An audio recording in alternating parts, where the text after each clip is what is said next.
everyone! We are the Group 4 students from BN3. For today's video, we are going to talk about performance-based assessment.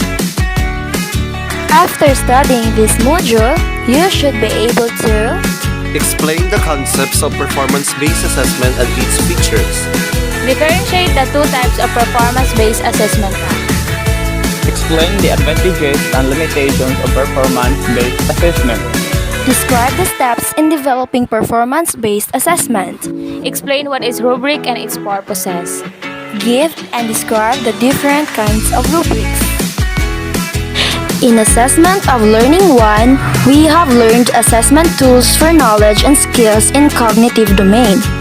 The knowledge and skills being assessed are memorization of concepts, historical events, mathematical procedures, and the like.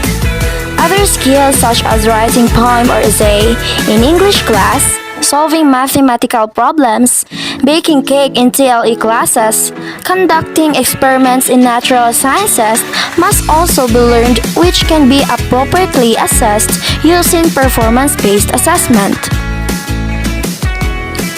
Hogan 2007 pointed out that performance-based assessment, sometimes referred to as authentic assessment or alternative assessment, implies that students need to demonstrate skills by actual performance on a certain task, rather just marking on answer sheet. Authentic assessment means the teacher must use realistic situations in the testing materials. The term alternative assessment that it is alternative to select response testing. Performance-based education poses a challenge for teachers to design instruction that is task-oriented. Learning needs to be connected to relevant tasks that focus on students' ability to use their knowledge and skills in meaningful ways. Now, let's proceed to the definition of performance-based assessment. Performance-based assessment is a direct and systematic observation of the actual performance of students based on the predetermined performance criteria. It is assessing the performance of students that represents a set of strategies for the application of knowledge, skills, and work habits through the performance of tasks that are meaningful. According to Braude, performance-based assessment also provides the teacher the information on how the students understand and apply knowledge, and it allows the teacher to integrate performance assessment in the instructional process to provide additional learning activities.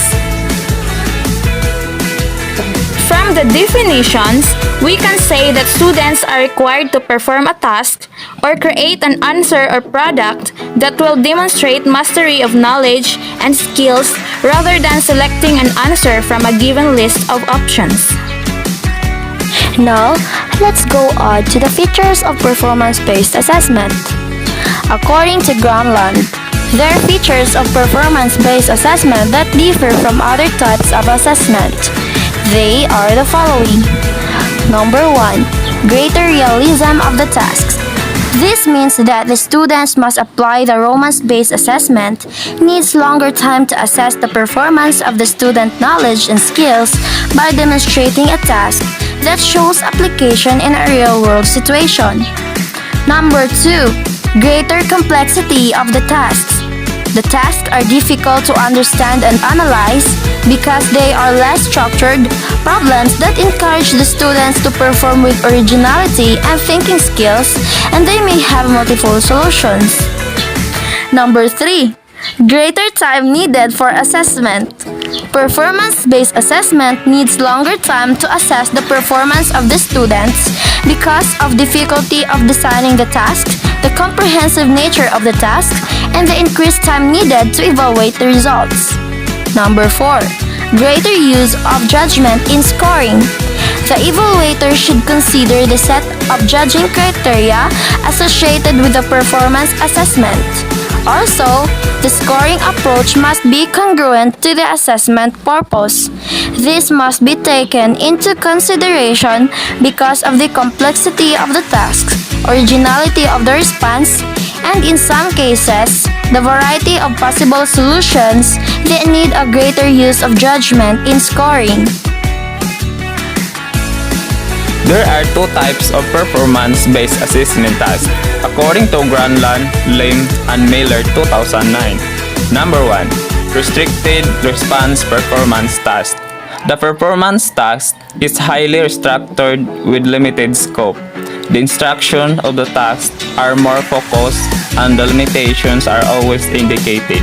Examples of restricted response performance tasks are writing a one-page summary of the program, demonstrate how to set up cooking utensils, delivering a 2-minute campaign speech, and constructing a bar graph of scores of 50 students in a quiz in statistics. There are advantages of restricted response performance tasks. A. Easy to relate to a particular learning outcomes or objective. B. The administration is easy and the output is easier to judge or evaluate. C. The performance task is more structured and so requires less time to administer. If there are advantages, there is also disadvantage of restricted response performance tasks. The disadvantage is it prevents the students from demonstrating fully their abilities and skills. Number 2. Extended response performance task. This type of performance task is less structured and broader in scope. Examples of it are by a teacher, student conducting a thesis and then presenting and defending their findings in front of a panel of judges. Next, writing and writing a poem after being criticized. When a teacher uses extended responses performance task, she or he can obtain better information about the student's ability to identify the crucial point of the problem, to gather and integrate information for solving it, and to provide original and well-supported information. Let's proceed to focus of performance-based assessment. Performance-based assessment can assess the student's process, product, or both process and product, depending on the learning's outcome. It also involves doing, instead of just knowing, about an activity or task. The teacher assesses the effectiveness of the process or procedure and the product or output used in carrying the instruction. The problem is when to use the process and the product. So according to Granlund, use the process when, first, there is no product. Second, the process is orderly and directly observable.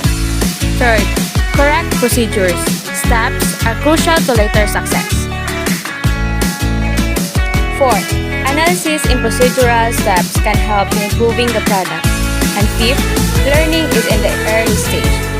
But according to Granlund, use the product when, first, different procedures result in an equal good product. Second, procedures not available for observation. Third, the procedures have been mastered already. And last, products have qualities that can be identified and judged. There are accomplishments of performance-based assessment and its examples. Under accomplishments, there are 4, namely products, complex cognitive processes, observable performance, and habit of the mind and social skills. Examples of products are poems, essays, graphs, exhibits, drawing, maps, and etc. In complex cognitive processes, there are skills in analyzing, organizing, and using information. In observable performance, examples of it are physical movements such as dance, gymnastics, encoding, oral presentation, focusing microscope in laboratory, following sets of procedures, bisecting angles, following cooking procedures. And the last one is the habit of the mind and social skills. Here are some examples. Mental and behavioral habits such as persistence and cooperation during group work, recognition skills. There are advantages of performance-based assessment. Number 1. It assesses complex learning outcomes not measured by paper and pencil. Number 2. It assesses the process as well as the product. Number 3. It communicates instructional goals that relate to real-world context. Number 4. It assesses the progress as well as the performance. Number 5. It involves the students in the process of assessing their own growth. Number 6.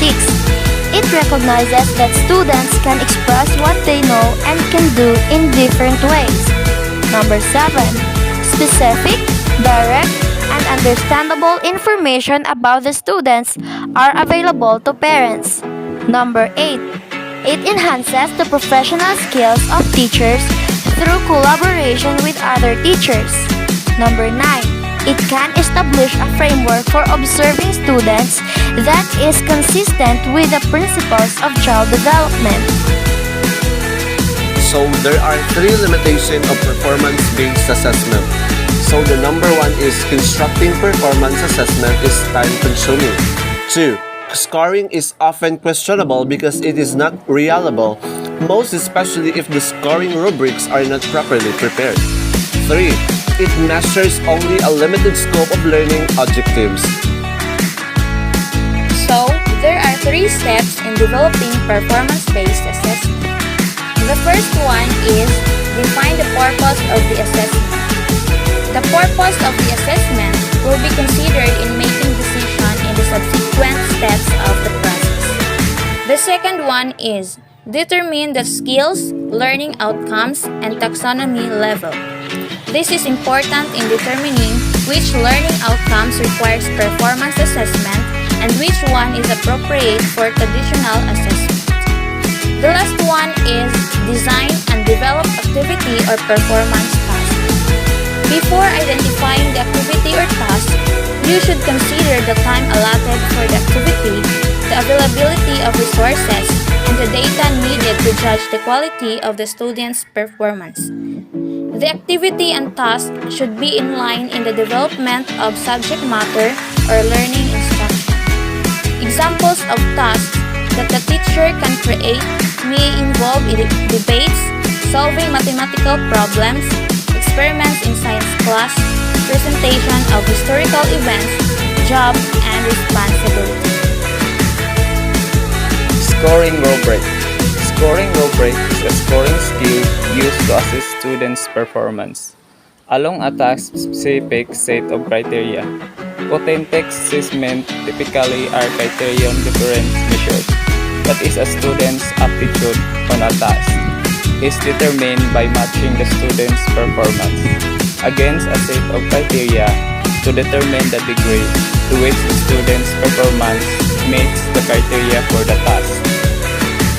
There are 2 types of rubric: the analytic rubrics and the holistic rubrics. So, the first one is the analytic rubrics. What is analytic rubrics? Analytic rubric resembles a grid with the criteria for a student product listed in the leftmost column and with levels of performance listed across the top row, often using numbers and/or descriptive tags. The cells within the center of the rubric may be left blank or may contain descriptions of what the specified criterion look like for each level of performance. When scoring with an analytic rubric, each of the criteria is scored individually. Analytic rubric articulates levels of performance for each criterion so the teacher can assess student performance on each criterion. So, here's the example of analytic rubric for grading oral presentations. There are advantages and disadvantages of analytic rubric. So first, the advantages of analytic rubric provide useful feedback on areas of strength and weakness. Criterion can be weighted to reflect the relative importance of each dimension, while the disadvantages of analytic rubric takes more time to create and use than a holistic rubric. Unless each point for each criterion is well-defined, raters may not arrive at the same score. The second type of rubric, the holistic rubric. So what is holistic rubric? A holistic rubric consists of a single scale with all criteria to be included in the evaluation being considered together. Example, clarity, organization, and mechanics. With a holistic rubric, the rater assigns a single score, usually on a 1 to 4 or 1 to 6 point scale. Based on an overall judgment of the student work, the rater matches an entire piece of student work to a single description on the scale. Example of holistic rubric: articulating thoughts through written communication, final paper, or project. 4. Above average. The audience is able to easily identify the focus of the work and is engaged by its clear focus and relevant details. Information is presented logically and naturally. There are no more than 2 mechanical errors or misspelled words to distract the reader. 3. Sufficient. The audience is easily able to identify the focus of the student work, which is supported by relevant ideas and supporting details. Information is presented in a logical manner that is easily followed. There is minimal interruption to the work due to misspellings and or mechanical errors. 2. Developing. The audience can identify the central purpose of the student work without little difficulty, and supporting ideas are present and clear.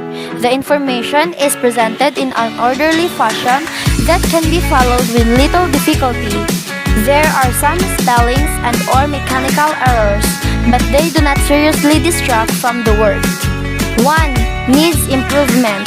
The audience cannot clearly or easily identify the central ideas or purpose of the student work.